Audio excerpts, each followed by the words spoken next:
ഇന്നത്തെ വീഡിയോ പാചകം പഠിച്ചു വരുന്ന തുടക്കക്കാരായ നമ്മുടെ കൂട്ടുകാർക്ക് വേണ്ടിയാണ്. അപ്പോൾ വീഡിയോ ഇഷ്ടപ്പെടുകയാണെങ്കിൽ കണ്ടുകൊണ്ടിരിക്കുമ്പോൾ തന്നെ ലൈക്ക് ചെയ്യാനും സബ്സ്ക്രൈബ് ചെയ്യാനും സബ്സ്ക്രൈബ് ചെയ്യേണ്ട അടുത്തുള്ള കുഞ്ഞു ബെല്ലൈക്കൺ ഒന്ന് ഓണാക്കി വെക്കണേ. എന്നാൽ മാത്രമേ ഞാനിടുന്ന വീഡിയോസിൻ്റെ എല്ലാ നോട്ടിഫിക്കേഷനും നിങ്ങളുടെ ഫോണിൽ കിട്ടുകയുള്ളൂ. അപ്പോൾ നമുക്ക് വീഡിയോയിലേക്ക് പോയാലോ.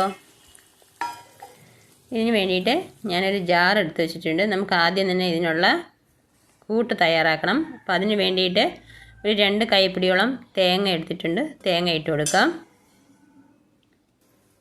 2 ചുവന്നുള്ളി, 1/4 സ്പൂൺ മഞ്ഞൾപ്പൊടി, എരിവിനാവശ്യമായ മുളക് പൊടി. എരിവ് എത്രയാണോ ആവശ്യം അതിനനുസരിച്ച് എരിവ് കൂട്ടുകയോ കുറയ്ക്കുകയോ ചെയ്യാം. നമുക്കിതിലേക്ക് കറിവേപ്പില ചേർത്ത് കൊടുക്കാം. ഞാനിവിടെ പുളി അരച്ചാണ് ചേർക്കുന്നത്. അപ്പോൾ നിങ്ങൾക്ക് പുളി പിഴിഞ്ഞൊഴിക്കണമെങ്കിൽ പുളി പിഴിഞ്ഞെടുക്കാം. പെട്ടെന്ന് കറി വയ്ക്കാൻ വേണ്ടിയിട്ടാണ് ഞാൻ ഇതിൽ കൂടെ തന്നെ ഇട്ട് അരച്ചെടുക്കുന്നത്. നമ്മളിവിടെ അരച്ചെടുത്ത് വന്നിട്ടുണ്ട്. ഇത് നമുക്ക് മാറ്റി വയ്ക്കാം. ഇനി നമുക്ക് ക്ലീൻ ചെയ്ത മീൻ എടുക്കാം.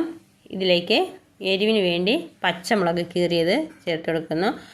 ഞാനിവിടെ 4-5 എണ്ണം എടുത്തിട്ടുണ്ട്. നിങ്ങൾക്ക് എരിവ് കുറച്ച് മതിയെങ്കിൽ അത്രയും കുറച്ച് ചേർത്ത് കൊടുക്കാം. അതുപോലെ തന്നെ മുരിങ്ങക്ക, അതിനും അളവില്ല, എത്രയാണോ ഉള്ളത് അതിടാം. ഒരു തക്കാളി ഞാൻ എടുത്തിട്ടുണ്ട്. അതൊന്ന് ഇടുകയും ചെറുതായിട്ട് സ്ലൈസ് ചെയ്ത് ചേർത്ത് കൊടുത്തു. കൂടാതെ തന്നെ നമുക്ക് അരച്ച് വെച്ച ആ നാളികേരം ചേർത്ത് കൊടുക്കാം. ഞാനിത് അങ്ങനെ പറ്റിച്ചെടുക്കുന്നതാണ്. അപ്പോൾ നിങ്ങൾക്ക് എത്രയാണോ ഗ്രേവി അതിനനുസരിച്ച് വെള്ളം ചേർത്ത് കൊടുക്കാം. ഞാൻ വളരെ കുറച്ച് മാത്രമേ വെള്ളം ചേർക്കുന്നുള്ളൂ. അപ്പോൾ മിക്സിയുടെ ജാർ കഴുകിയ വെള്ളം കൂടെ ചേർത്ത് കൊടുത്തു.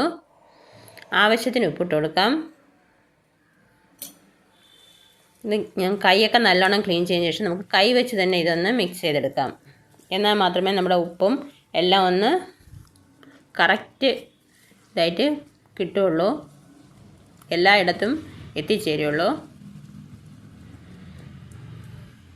മിതമായ തീയിൽ വേണം ഇത് നമുക്കൊന്ന് പറ്റിച്ചെടുക്കാൻ വേണ്ടിയിട്ട്. ഒരുപാട് തീ കൂട്ടി വയ്ക്കുകയാണെങ്കിൽ ഇത് അടിക്ക് പിടിക്കും.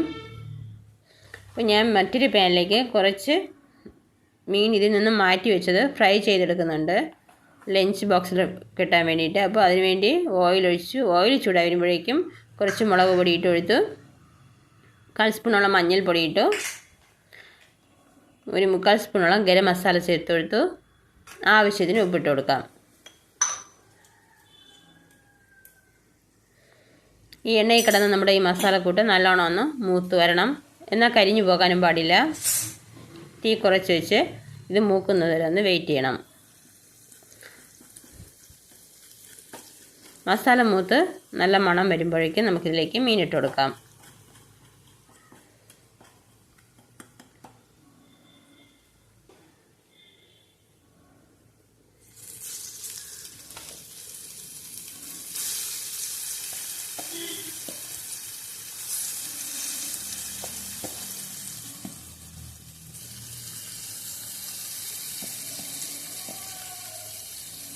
ഇത് ഒരു 2-3 സെക്കൻഡ് ഇതുപോലെ തന്നെ വച്ചതിന് ശേഷം മാത്രമേ ഇളക്കിയിടാവൂ.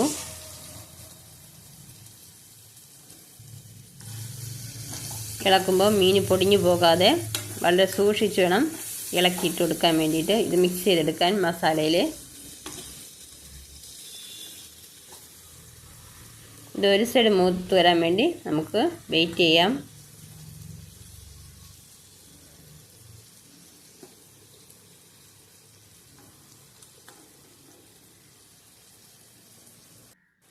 മീൻ ഒരു സൈഡ് മൂത്ത് വന്നിട്ടുണ്ട്. അടുത്ത് നമുക്കിത് മറിച്ചിട്ട് കൊടുക്കാം. മറിച്ചിട്ട് കൊടുക്കുമ്പോഴും പൊടിഞ്ഞു പോകാതെ സൂക്ഷിച്ച് വേണം മറിച്ചിടാൻ വേണ്ടിയിട്ട്.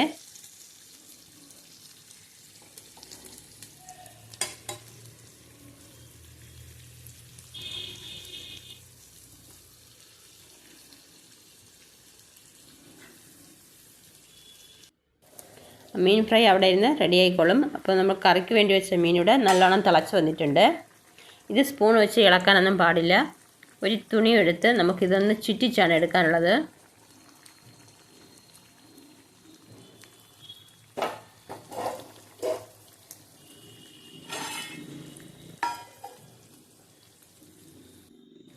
നമ്മുടെ മീൻ കറി ഇവിടെ റെഡിയായി വന്നിട്ടുണ്ട്. മീനൊക്കെ നല്ലോണം പറ്റി വന്നിട്ടുണ്ട്. ഇനി ഇതിലേക്ക് കുറച്ച് കറിവേപ്പില പിച്ചിട്ട് കൊടുക്കാം. അതിന് ശേഷം കുറച്ച് സമയം അടച്ചു വെച്ചതിന് ശേഷം മാത്രം ഉപയോഗിക്കാം. കറിവേപ്പിലയുടെ ഫ്ലേവറൊക്കെ ഒന്നിറങ്ങുന്നത്. അപ്പോൾ വീഡിയോ എല്ലാവർക്കും ഇഷ്ടപ്പെട്ടു. ഇഷ്ടപ്പെട്ട ലൈക്ക് ചെയ്യാനും ഷെയർ ചെയ്യാനും സബ്സ്ക്രൈബ് ചെയ്യാനും മറന്നു പോകണ്ട. Thanks for watching my video. Thank you.